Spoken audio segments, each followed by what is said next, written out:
ایک خاتون صبح سویرے بغیر منہ ہاتھ دھوئے گھر کے عام سے کپڑے پہنے ایک بیکری میں گئی اور اپنی سالگرہ کے لیے کیک آرڈر دیا کہ میں شام کو 4 بجے آ کر لے جاؤں گی۔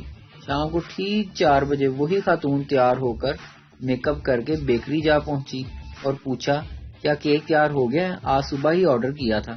بیکری والا: آپ وہی کیک لینے آئی ہیں نا جس کا آرڈر آج صبح آپ کی امی دے کر گئی تھی۔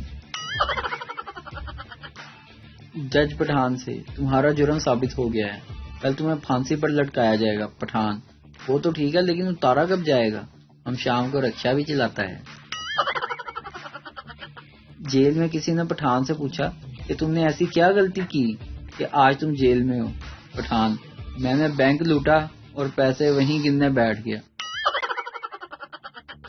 اگر آپ کی بیگم آپ کا کہنا نہیں مانتی تو اتنا غور سے نہ سنیں، میرا بھی نہیں مانتی، اس کا کوئی حل نہیں۔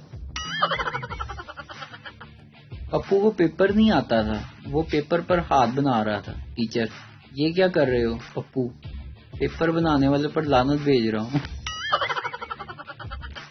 پٹھانوں پر بیہودہ لطیفے بنانے والوں کے لیے اطلاع عرض ہے کہ اگر یہ پٹھان نہ ہوتے تو رے بین کی اینک 80 روپے میں کون دیتا؟ لڑکا: آئی لو یو۔ لڑکی: سوری، میں کسی اور سے پیار کرتی ہوں۔ لڑکا اداس ہو گیا، پھر اچانک بھاگنے لگا اور بولا تیری امی نو دساں گا۔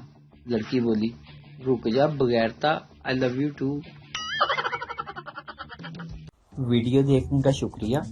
لائک کیجیے ہمارا پیج NTV اردو اور ویڈیو پسند آئے اسے ضرور شیئر کیجیے۔